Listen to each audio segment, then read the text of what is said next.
Olá, pessoal, sejam todos bem-vindos a mais uma live da Braskem. É um prazer estar aqui com vocês hoje. Olá, pessoal. E a gente vai começar mais uma live com uma pessoa especial. Eu queria primeiro apresentar a Thaís, aí eu vou dar alguns recadinhos e aí a gente já começa o bate-papo. Então, a Thaís Miola, ela é nutricionista, ela é supervisora da nutrição clínica do Hospital AC Camargo, Centro de Câncer aqui de São Paulo. Ela é mestre e doutoranda em Ciências da Saúde na área de oncologista, especialista em nutrição clínica e oncológica, e ela coordena a residência multiprofissional de nutrição também do Hospital AC Camargo. Thaís, obrigada pela sua participação hoje aqui com a gente. Boa noite, Melina. Boa noite a todos. Eu que agradeço o convite. Muito bom estar aqui para a gente compartilhar e trocar informações de um assunto que gera tanta dúvida, né? Então, obrigada pelo convite. Bom, antes da gente começar, eu só vou dar alguns recados. Em primeiro lugar, eu gostaria de agradecer a Nestlé Health Science pelo apoio nessa live aqui de hoje. E falar que a live vai ficar gravada para quem não conseguir assistir ela na íntegra no Bom, que é a nossa plataforma online de streaming da Brasp. Para quem não conhece e não é assinante do Bom, o Bom tem vários conteúdos, várias aulas, todas as lives que a gente fez até hoje. Então, é uma boa forma aí de se atualizar. Como todas as lives, a live não tem certificado, então não tentem achar o certificado amanhã, porque a gente não faz certificados para as lives. A gente vai discutir hoje o manejo nutricional de pacientes com câncer e Covid-19, como é que a gente tem feito aí na prática. Então, a primeira coisa que eu queria perguntar, Thaís, é o seguinte: a gente sabe que os pacientes oncológicos são os pacientes de maior risco para desenvolver a forma grave da Covid-19, né? Então, são pacientes que a gente tem que ter um pouco mais de cuidado.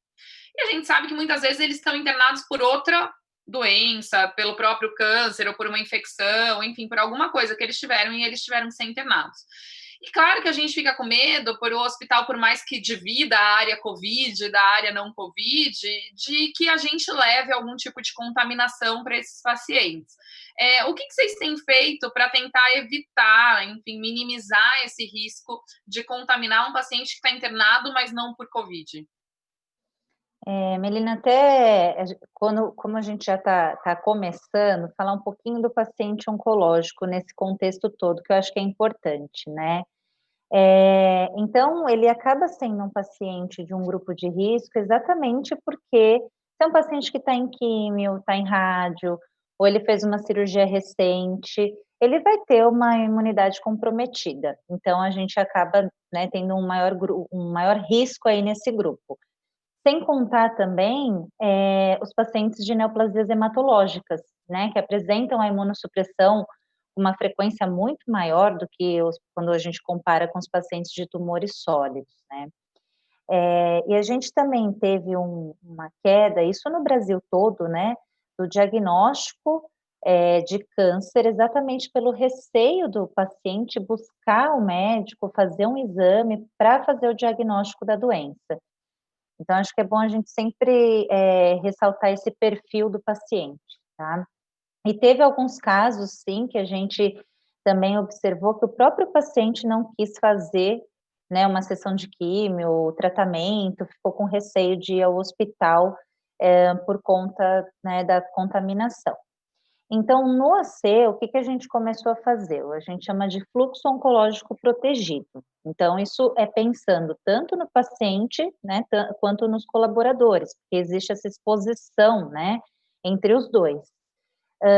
Então, hoje, primeiro, o paciente que ele sente qualquer sintoma, seja por uma quimioterapia, efeito da quimio, ou até pela questão da COVID, ele faz uma triagem virtual, e essa triagem vai direcionar. Então, antes ele ia, qualquer motivo vai para emergência, né? Agora não, faz uma triagem e essa triagem direciona, olha, tem que ir para emergência, não tem que ir. E quando ele chega, uma equipe de enfermagem faz uma triagem, aplica um questionário perguntando sintomas relacionados à COVID, afere temperatura, e aí avalia o caso, né? Então, independente do motivo que ele chega no hospital, se ele chega para uma consulta com o médico, para uma sessão de químio, Se ele chega exatamente na emergência porque estava com sintomas, ele passa novamente por essa triagem. Então, foi uma forma que a gente conseguiu de trazer um pouco mais de segurança para o paciente.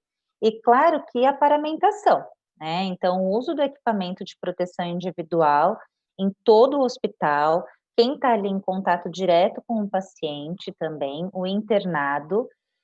A gente fez algumas adaptações, né, no nosso atendimento de nutrição, né, na assistência ali, mas sempre tem a paramentação. Então, mantém a distância do paciente, usa o avental descartável, a máscara, o óculos de proteção, luva, ou face shield, por exemplo, no caso, né, da máscara e do óculos, para manter, né, toda essa segurança. Então, com esse fluxo que foi desenvolvido, a gente consegue, estamos até com uma retomada, né, dos pacientes, eles estão voltando e de uma forma mais tranquila, porque a gente tem que até incentivar, estimular, porque eu falo, sempre a frase que eu falo é: o câncer não entra na quarentena, né? Ele não espera a pandemia passar para evoluir. Então, o paciente também não pode esperar para fazer o tratamento. Então, todos esses cuidados foram baseados exatamente para trazer uma maior segurança para os nossos pacientes. Perfeito. Assim, a gente sabe que para qualquer paciente que interna, é super importante a triagem e a avaliação nutricional. E para os pacientes oncológicos, que normalmente têm um risco maior de desnutrição, que tem uma desnutrição mais grave, isso costuma ser ainda mais importante, né? Sim. Só que a gente sabe que muitas vezes, e muitos hospitais fizeram protocolos onde eles estão tentando provavelmente poupar a equipe de se contaminar e evitando, por exemplo, essa triagem, a triagem até pode ser feita à distância, mas, por exemplo, essa avaliação nutricional, onde você tem que manipular o paciente de algum jeito. Como é que vocês... Isso eu estou falando dos pacientes que têm Covid, né? Então, Sim. aquele paciente que internou com Covid, e para você preservar a equipe, às vezes você acaba, enfim, deixando um atendimento mais à distância do que contato direto com esse paciente. Como vocês têm feito isso?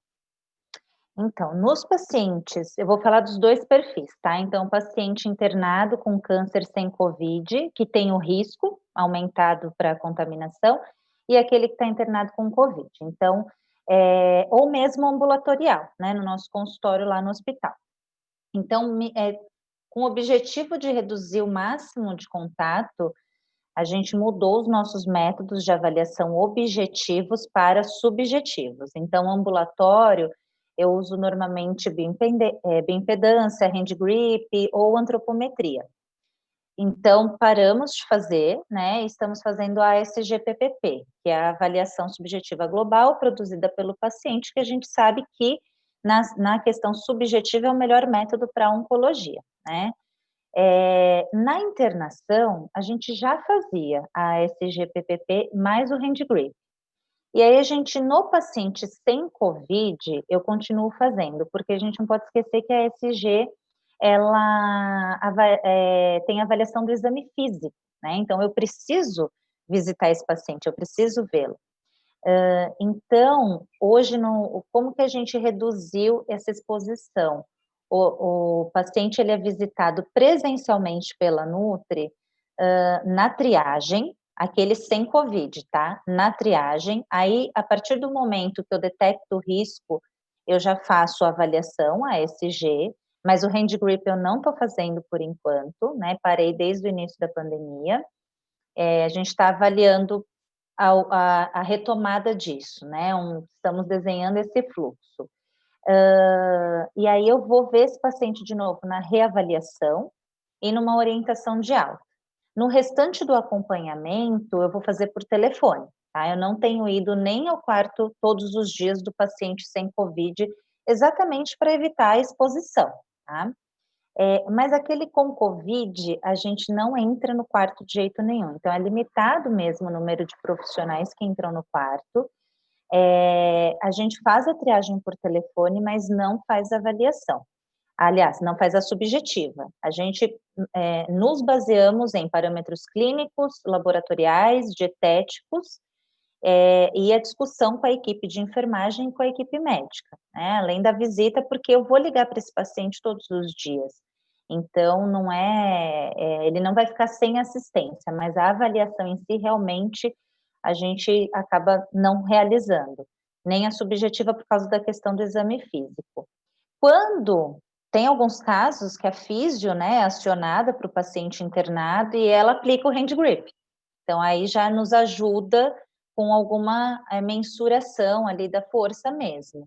Mas nesses casos a gente só faz a triagem e vai acompanhando principalmente ali ingestão dietética, exames.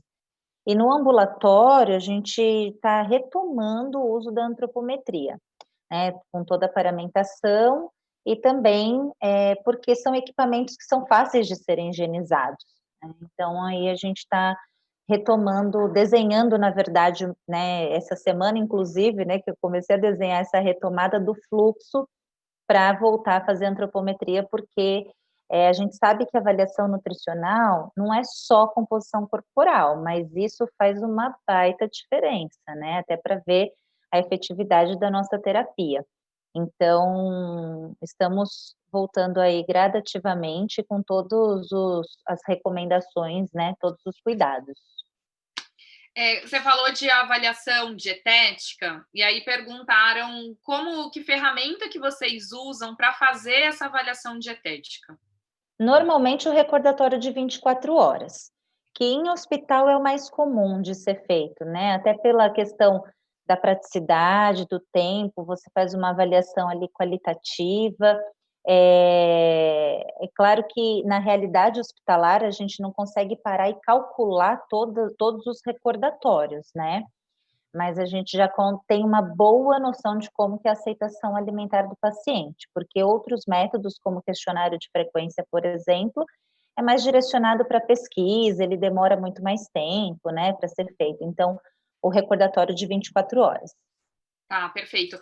A minha próxima pergunta eu acho que você já respondeu, mas assim, só para a gente deixar bem claro, você teve que realmente adaptar todos os seus protocolos institucionais para essa realidade, né? Então, várias coisas que nem você falou da antropometria, do exame físico que você fazia em todo mundo antes, agora você não está fazendo. Então, assim, todos os protocolos tiveram que ser adaptados, é isso, né? Os protocolos de atendimento e de avaliação, tá? O protocolo de terapia, a gente tem vários protocolos, protocolo de terapia nutricional oral, lesão por pressão, a gente faz o recuperação precoce, que a gente chama de recuperação precoce, que é baseado no ERAS e no acerto, né? Esses mantiveram, a gente não faz alteração, né? Muito pelo contrário, a gente sabe da importância da terapia nutricional. Mas de assistência, sim, que é exatamente, eu não vou mais a fazer a visita beira-leito todos os dias, então eu faço por telefone, e aí só, né, para reforçar como que a gente está fazendo, então presencial no paciente sem Covid apenas no momento da triagem, da avaliação, reavaliação e orientação de alta, e claro, né, se o paciente chamar, quiser readequar ali a alimentação pessoalmente, né, e nos pacientes com Covid é tudo por telefone mesmo. Mas a consulta, por exemplo, ambulatorial, a gente faz presencial também, isso manteve, aí mudou o método de avaliação que a gente está utilizando. Perfeito. A gente sabe, Thaís, que assim, já é um problema normalmente que você lida no dia a dia da oncologia, a baixa aceitação da dieta oral, por alterações do paladar que os pacientes têm, pela químio que eles fazem, pelo próprio tratamento. E a gente sabe também que o paciente COVID tem uma alteração importante do paladar, então ele tem uma anosmia, ele não sente o cheiro de nada e ele acaba sentindo muito pouco gosto. E isso também é um problema que a gente tem enfrentado nesses pacientes COVID de baixa aceitação. Quando a gente junta as duas coisas, a gente pega um paciente oncológico que já não tinha um paladar tão bom e ele vira um paciente COVID, eu acho que esse problema acaba se potencializando muito, né? Dessa dificuldade da aceitação da dieta via oral. Como que vocês têm feito para driblar isso aí, enfim, no dia a dia desses pacientes? Mais ou menos como a gente faz sempre no paciente oncológico, né? Porque é o que você falou, acaba potencializando. Então, a gente sempre busca fazer as readequações alimentares, Sabemos que mesmo assim nem sempre, né, tem sucesso, porque o paciente às vezes ele não sente o gosto, não é nem que reduziu, né, que alterou, ele não sente o gosto do alimento. Então é o momento que eu vou fazer os manejos nutricionais, eu vou, temperar mais a dieta dele, eu vou colocar, eu posso pensar em alimentos ácidos para estimular a salivação, para ver se ele sente melhor o sabor do alimento. E pensar também na terapia nutricional oral, para ajudar na oferta, né, de nutrientes aí faltantes, já que ele não vai estar comendo tão bem, né. E aí até aproveitando, com relação ao paciente com covid, por mais que a gente faça a ligação, e vai adaptando a dieta e avaliando a aceitação e fazendo preparações específicas para ele, inclusive, para ver se ele consegue se alimentar melhor, a gente precisa muito também do apoio da equipe de enfermagem, né, que é uma equipe que hoje ela faz o papel, da enfermagem, mas faz o da copeira, porque no AC, por exemplo, a copeira deixa e ela é quem serve o paciente, né, do covid. Ela faz o papel do pessoal da rouparia, do pessoal da, né, enfim, ela faz o trabalho todo de várias pessoas ali, ainda tudo isso sob pressão, né. Então, a gente tem muito essa ajuda da enfermagem na questão de passar para a gente se o paciente está comendo ou não, porque uma barreira que o nutricionista tem é o copeiro. Ele ajuda muito, né, ele é aquela pessoa que muitas vezes vai receber a queixa do paciente, a informação e vai passar para a gente. E a enfermagem também, já no dia a dia, sem Covid, né, eles estão ali o tempo inteiro. Então, eles também escutam muito sobre a aceitação do paciente e passa essa informação para a gente. Então, eu acho que essa relação, principalmente com o Covid, pensando que a gente não está passando a visita presencial, porque por mais que a gente ligue, é diferente, né? E tem muito paciente que sente essa diferença, ele sente a falta, né, da presença do nutricionista no quarto. E então, por mais que tenha essa ajuda, a gente também não pode sobrecarregá-las com relação a isso. Mas tem que contar, porque são eles que estão ali para nos auxiliar e dizer: olha, esse paciente você está mandando a dieta, ele não está comendo nada. Então, até fazer as discussões e para a gente poder chegar para o paciente e falar: então, estou sabendo que não está comendo, né? Então, o que que eu preciso mandar para que consiga se alimentar de alguma forma, da forma mais adequada? Perguntaram o seguinte, né? Você falou que os protocolos de terapia nutricional mesmo continuam os mesmos, não mudaram. E aí teve uma pergunta assim: vocês fizeram algum protocolo específico para o paciente COVID? Ou vocês têm usado os mesmos protocolos que vocês já usavam para todos os pacientes oncológicos? Não, a gente está usando os mesmos para os pacientes oncológicos, a gente não fez nenhum para esses pacientes, até pela falta de evidência que a gente tem, então a gente fica meio assim, né, o que que fazer mais, o que que vai ser mais adequado para o paciente, mas, eu citei terapia nutricional oral, então vou falar dela, a gente mantém com relação pensando no paciente oncológico, que na verdade, né, 90% vai ter que fazer a utilização da terapia nutricional oral, daqueles que estão com via oral. E o nosso protocolo, eu aplico uma triagem que a gente adaptou da avaliação subjetiva, estamos até em processo de validação desse método, mas porque ele tem informações específicas do paciente com câncer. Então, o fato dele apresentar mucosite oral, por exemplo, já torna ele paciente risco. E qualquer critério da minha triagem que leve esse paciente a um risco, eu já entro com a terapia nutricional oral. Então, é muito comum, né, a gente já fazer esse protocolo de suplementação no paciente oncológico com COVID, porque os sintomas de aceitação, de baixa aceitação, aliás, e outros sintomas que podem aparecer, vão estar ali presentes, já nos direcionam aí para fazer uma terapia mais precoce. Perfeito. Eu falei, antes da gente começar aqui, gente, quando a gente estava nos bastidores, eu falei assim: olha, vai pingar pergunta de UTI, porque é batata. Todas as lives as pessoas querem saber da UTI. Começou. Então vamos lá. Eles perguntaram se você tem alguma sugestão de alguma ferramenta avaliativa específica para usar dentro da unidade de terapia intensiva. Olha, eu vou contar um pouquinho o que a gente faz e como que a gente está lidando hoje, né? Pensando dentro da UTI, um paciente sem COVID, eu normalmente aplico a subjetiva também. A gente sabe que não dá para aplicar a bioimpedância em todos os pacientes, muitas vezes não dá para fazer antropometria. E o que a literatura tem mostrado, mas que eu não tenho experiência, é o uso do ultrassom, né? Que a gente poderia pensar para os pacientes para avaliar a espessura do músculo e ir acompanhando essa evolução. E até o hand grip também, que na verdade os fisioterapeutas sempre usaram, né? Nós nutricionistas estamos começando a se apropriar mais do hand grip nos últimos tempos.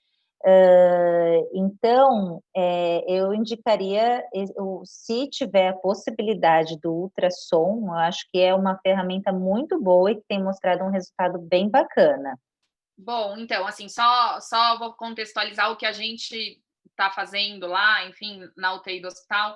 A gente não está fazendo ultrassom, a gente fazia ultrassom de quadríceps sempre que a gente precisava dessa avaliação da massa muscular. A gente não está fazendo ultrassom em todo mundo por contaminação realmente do aparelho e da equipe que tem que ir lá e fazer ultrassom, Sim. porque para fazer ultrassom de quadríceps tem que ser alguém treinado para isso, e aí é um profissional que nem sempre está na linha de frente e que vai se expor por conta disso. Então, ultrassom a gente não tem feito de rotina. Uma coisa que, assim, a gente começou a pensar, foi até uma ideia que a Ana Paula, que é uma nutricionista lá do Einstein, falou na live passada, e agora a gente está começando a pensar nisso. Todos os pacientes da UTI por Covid, eles têm tomo de tórax, né? Porque normalmente eles vão para a UTI por uma disfunção respiratória grave, vidro fosco, e aí eles acabam tendo tomo de tórax para acompanhar isso.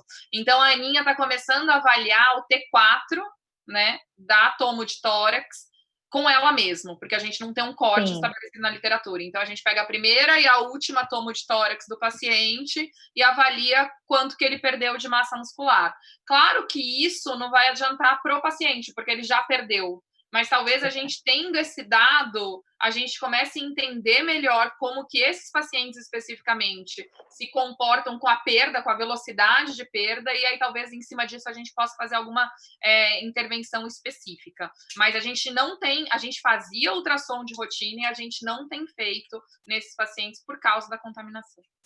Então, os pacientes da UTI com Covid também, a gente não tem aplicado nada, né? Não tem, na verdade, nem entrado nos leitos, no box, exatamente por conta da limitação de profissionais. Então, a gente acaba tendo muito ali a discussão com a equipe médica, com a equipe de enfermagem, para poder fazer a terapia mais adequada. Mas aí eu vou aproveitar, Melina, que você falou uma palavrinha assim que brilha meus olhos, que é tomografia, e até comentar, porque isso é bem interessante mesmo. Na minha tese de doutorado, eu estou comparando a L3, a tomo de L3, com a T4 e a C3 de pacientes com câncer de cabeça e pescoço. Exatamente porque eles não fazem, né, normalmente a tomo de abdômen, então a gente não tem a L3, que é a recomendação, e temos parâmetros para avaliação, então até para ver se T4, que tem alguns trabalhos até com câncer de pulmão avaliando, e C3 também, cabeça e pescoço, a gente consegue ter aí um parâmetro, então é bem bacana vocês estarem fazendo isso, né, eu sei que também brilha os olhos da Ana, né, a tomografia, então eu acho que é bem interessante mesmo para a gente conseguir ver se é exatamente o que você falou, essa velocidade de evolução, então é uma ideia muito boa. Beleza. A gente falou já um pouquinho de suplemento oral e tem várias perguntas também aqui que foram surgindo nesse sentido. Então, você já falou que você tem usado, enfim, como uma estratégia aí de terapia nutricional desses pacientes, o uso de suplementação oral, né? E eu acho que todas as sociedades vêm fazendo recomendações nesse sentido. Você usa algum suplemento específico? É um suplemento hiper que o paciente goste e tolere melhor? Existe indicação de imunomodular um paciente que não seja cirúrgico? Como é que é isso? Tá. Normalmente, o paciente oncológico, a gente procura, pelo menos, ser uma suplementação hiperproteica, porque a gente sabe de todo o quadro que vai debilitar ali massa muscular dele, né? Também lembrando que não adianta a gente suplementar se também não tiver o exercício ali para ajudar, né? Mas focando na terapia nutricional, na questão da suplementação, então, assim, ou se eu conseguir dar um suplemento hiper para ele, ótimo, né? Se for a principal indicação ali, que vai ter muita indicação de hiper. Se não der, pensar então só num normo hiper, num módulo de proteína. Cada caso vai ser um caso, né? Mas você falou uma coisa interessante da imunomodulação. A gente já realiza nos pacientes cirúrgicos, tanto no pré quanto no pós-operatório. Então, como a gente faz esse protocolo que eu falei, que chama recuperação precoce, então a gente baseou ali no ERAS e no ACERTO, né? Então, todos os pacientes do trato gastrointestinal, eles são encaminhados já para a gente, para o consultório, a partir do momento que marca a cirurgia, e aí eles passam, a gente faz a avaliação, faz a orientação nutricional e avalia a imunonutrição neles, né? Todos têm a indicação pelo porte da cirurgia, e o tempo vai diferenciar por conta do estado nutricional mesmo, tá? Mas a gente também está começando a avaliar alguns pacientes, a imunomodulação em pacientes em quimio e radioterapia.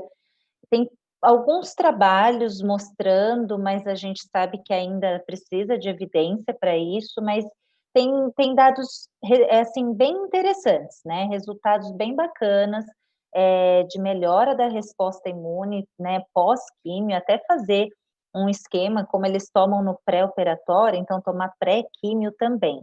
Então, a gente está começando a estudar um pouco mais isso. Então, no sentido de imunonutrição, temos essas duas vantagens, né? O cirúrgico, e parece que teremos aí vantagem com um paciente em tratamento sistêmico.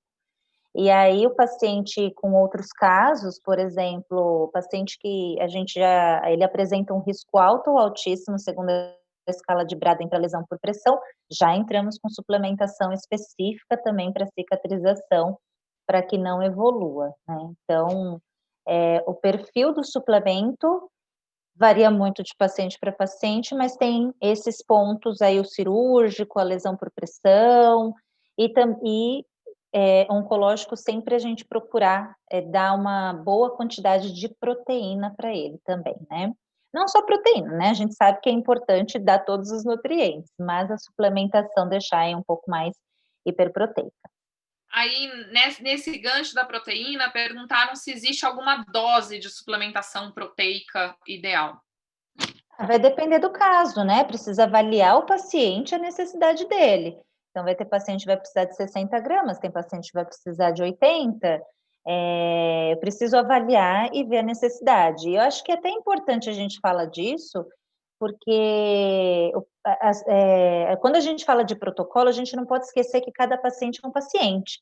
Então, eu tenho um protocolo desenhado, bonitinho, mas eu não posso ficar engessada nisso, né? Eu tenho que levar em consideração todas as situações, né? Toda a condição clínica que o paciente apresenta.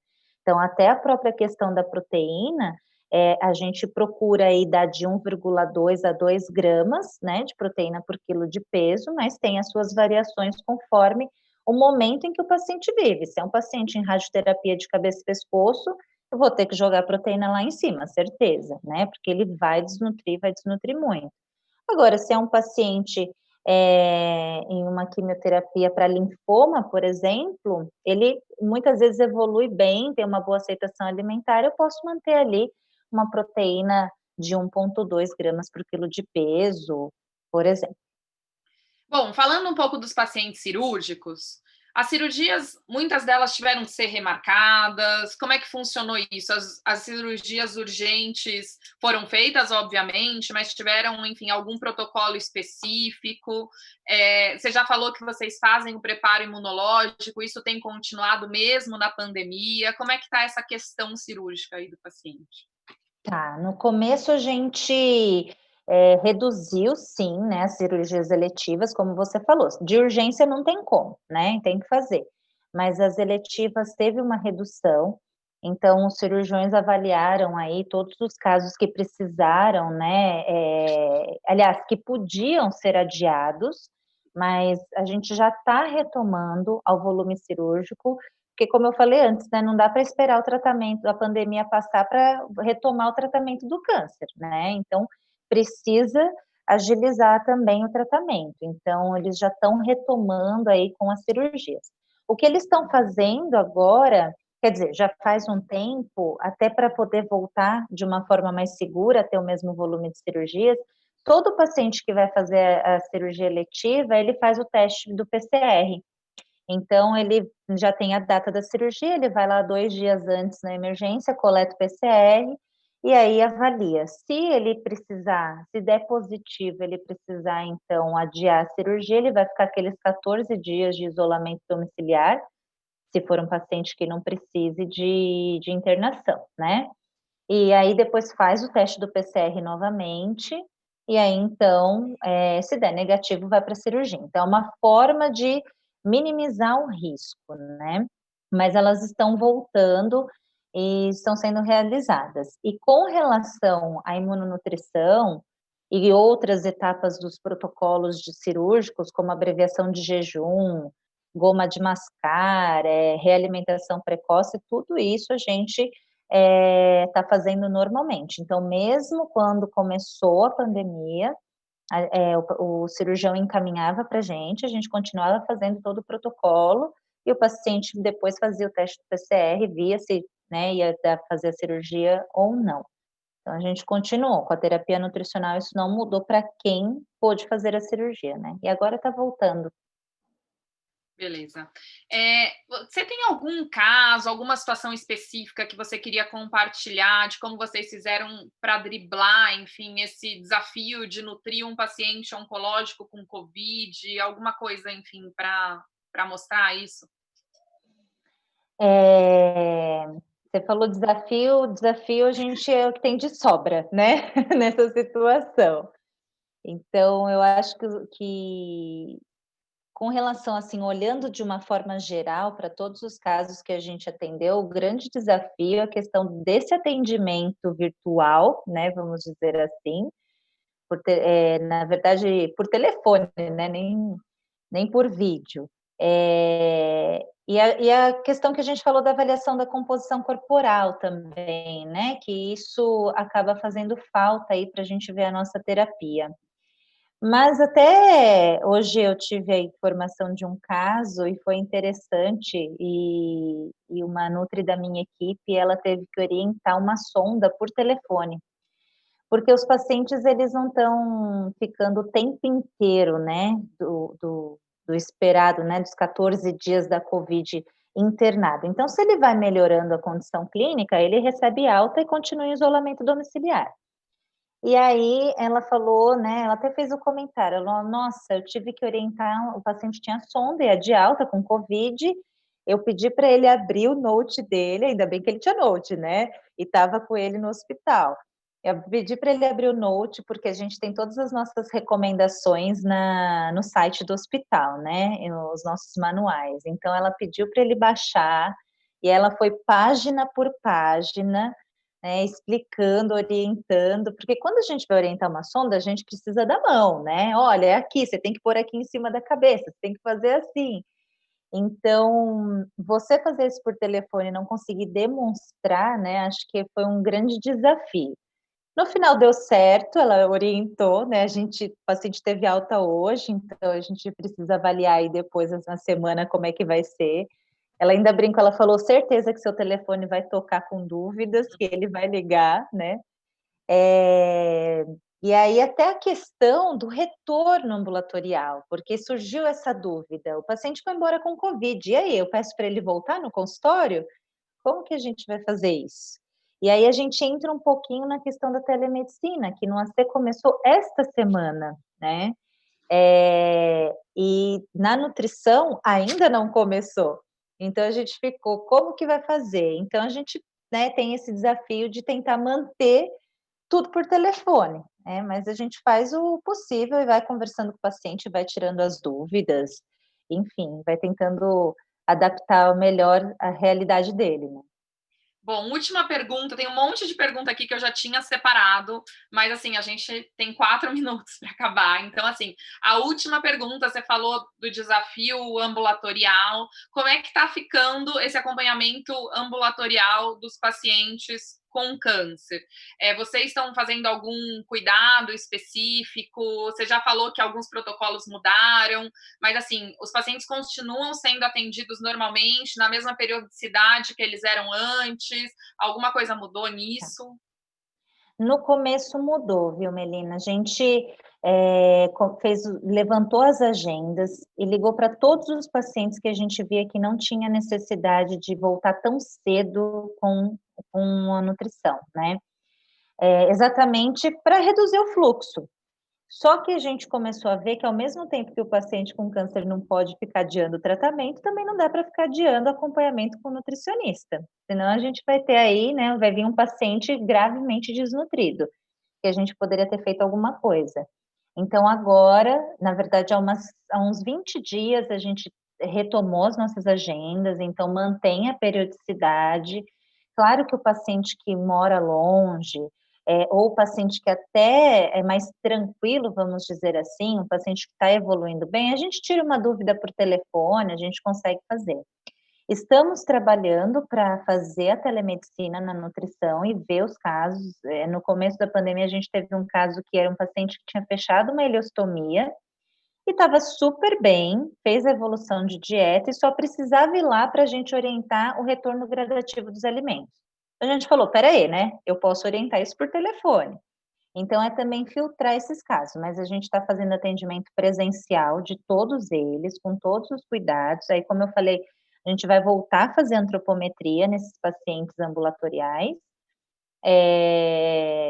para ter um melhor acompanhamento mesmo. Então, assim, vamos dizer que está voltando ao normal, entre aspas, né? Estamos retomando gradativamente também. Beleza, acho que é isso. Tem várias perguntas aqui, tipo, várias perguntas de prona. Eu falei para você que ia ter pergunta de prona. Tem várias perguntas aqui que a gente não vai conseguir, pelo tempo da live, responder, mas eu prometo que nas próximas lives a gente tem um tempinho, a gente encaixa essas perguntas aí para não ficar sem resposta. Eu queria muito agradecer você, Thaís, muito legal, as pessoas falando que foi ótimo, que passou super rápido, te elogiando super. Então, assim, muito obrigada pela sua participação, agradecer de novo o apoio da Nestlé Health Science por essa live, e lembrar, algumas pessoas perguntaram aí, que ela vai ficar gravada, sim, no Bom, que é a plataforma de streamer da Baspen, onde vocês vão ver essa e todas as outras lives feitas aí até o momento. Nossa agenda, como a gente sempre faz no fim, então, quinta-feira, dia 18/6, a gente vai ter um webinar, saindo um pouco do Covid, de terapia nutricional oral em paciente com síndrome de intestino curto, com a nutricionista Carolina Dias, do HC. E na segunda-feira a gente tem mais uma live dessa série das lives da Nestlé, onde vai se falar um pouquinho sobre lesão por pressão, que é um tema que, enfim, tem tudo a ver, né, com desnutrição, tem tudo a ver com a pandemia, os pacientes têm feito muito lesão por pressão, então acho que é uma coisa bem legal da gente discutir. Mais uma vez, obrigada, Thaís, obrigada a você, obrigada a todo mundo. Melina, eu que agradeço, obrigada pelo convite mais uma vez, agradeço a participação de todo mundo. E só aproveitar e deixar um beijo para a minha equipe, nem sei se todo mundo conseguiu entrar, mas agradecer aí esse convite, é sempre bom compartilhar, né, as nossas práticas também, né? É isso aí, gente. Até a próxima. Beijo para todo mundo. Tchau. Tchau, tchau.